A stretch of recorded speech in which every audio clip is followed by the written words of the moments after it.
The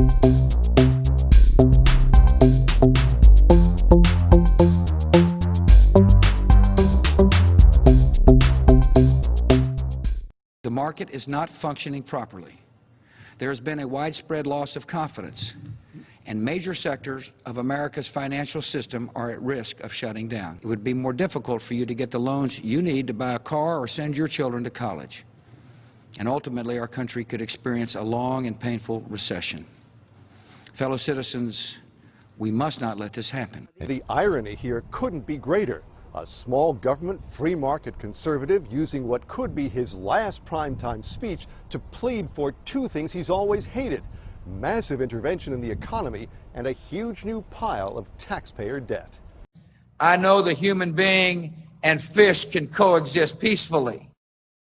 And you're working hard to put food on your family. It'll take time to restore chaos.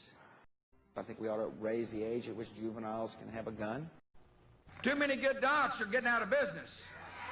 Too many OBGYNs aren't able to practice their love with women all across this country. Well, I understand that the unrest in the Middle East creates unrest throughout the region. Africa's a nation that suffers from incredible disease.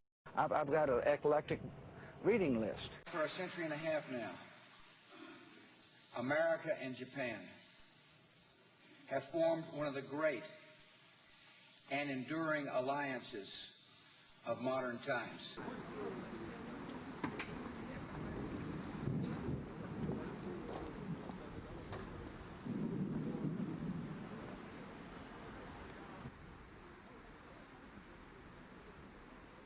نقترب كثيرا من هذه النهاية.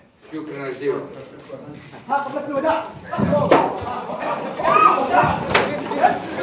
So what if the guy threw a shoe at me? No, I consider it an important step on the road toward an Iraq that can sustain itself, govern itself, and defend itself. But let me talk about the guy throwing the shoe. And so, no, I'm honored to be back here. Yeah. Peter, you going to ask that question with those shades on? No, I'm interested in the shade look, seriously. All right, I'll keep it then. For the viewers, there's no sun. I guess it depends on your perspective. Okay.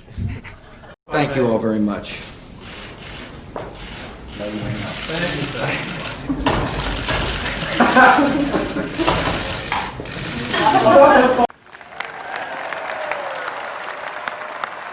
Thank you for holding this awesome speech. Rarely is the question asked, is our children learning?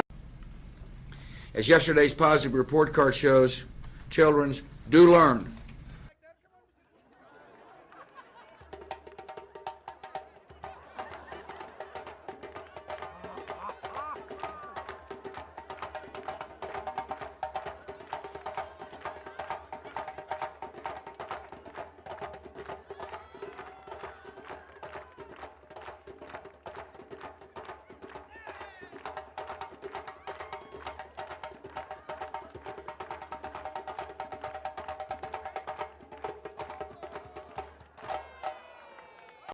There's an old saying in Tennessee, I know it's in Texas, probably in Tennessee, that says, "Fool me once, shame on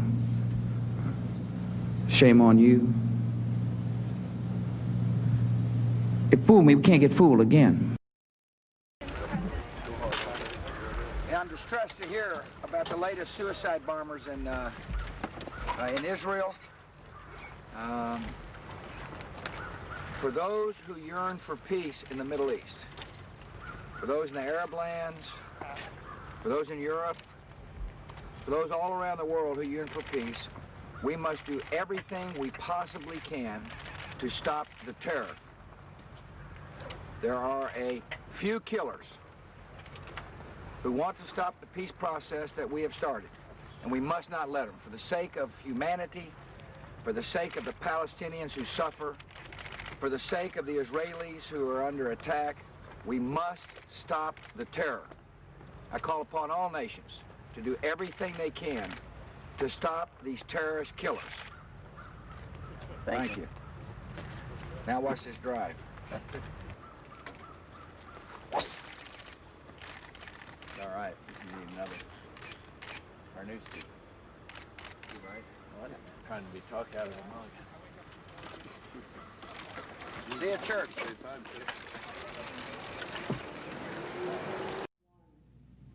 My fellow citizens, at this hour, American and coalition forces are in the early stages of military operations to disarm Iraq, to free its people, and to defend the world from grave danger.